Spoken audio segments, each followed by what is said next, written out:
James Webb détermine-t-il les galaxies anciennes?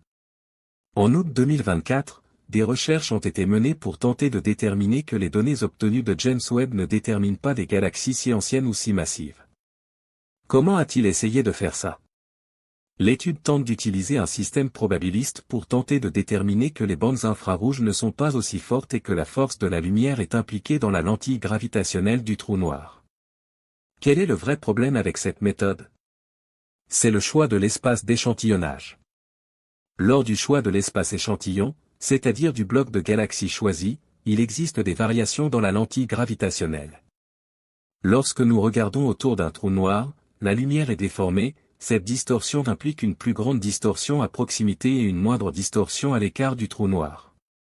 Ainsi, si je prends une zone à partir de cet emplacement, j'inclus davantage de variables de distorsion dans cette zone.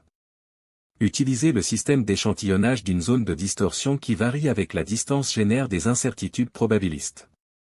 Dans l'étude, il cite « Nous avons supprimé un total de 300 sources de notre échantillon final à fort redshift », et cite en outre « Nous avons éliminé les contaminants AGN probables, les AGN sont des sources de lumière provenant de noyaux de galaxies extrêmement brillants. » Ainsi, en extrayant ces valeurs, l'étude effectue son analyse probabiliste. Une analyse probabiliste concerne le bloc étudié, par rapport aux galaxies lointaines, ce que nous voyons le plus sont des galaxies moins lointaines, car dans le télescope les résolutions diminuent avec l'augmentation des distances. L'étude basée sur les groupes de galaxies aurait donc ce biais. Et même dans ces cas, le nombre de galaxies dépasse ce qui était prévu. Pour y parvenir, l'étude utilise le système de conversion baryonique quasi instantané.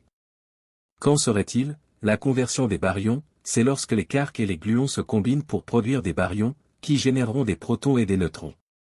Dans la théorie du Big Bang, quelque chose qui est apparu de nulle part, qui génère une énergie extrême, et une inflation instantanée se produit, et il est dit que des particules basiques telles que des quarks et des gluons apparaissent, et celles-ci forment presque instantanément des protons et des neutrons, qui généreront les galaxies.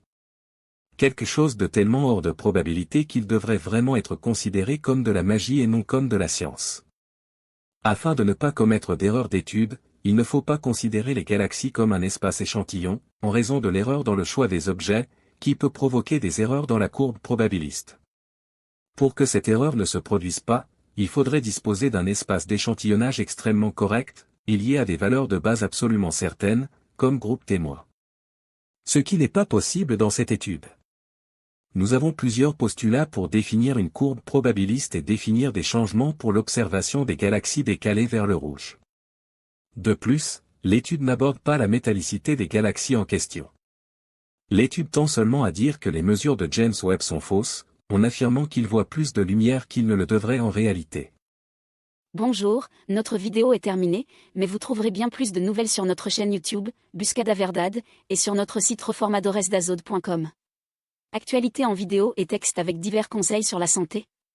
Thèmes historiques, archéologiques, pédagogiques, principes T-vertus, mathématiques et physique, géographie et sciences, méthodologie et bien plus encore. Rejoignez notre chaîne et notre site web T, vous verrez des millions de sujets abordés là-bas. Ne perdez pas de temps. La connaissance, c'est le pouvoir. On vous y attend. Jusqu'à plus tard.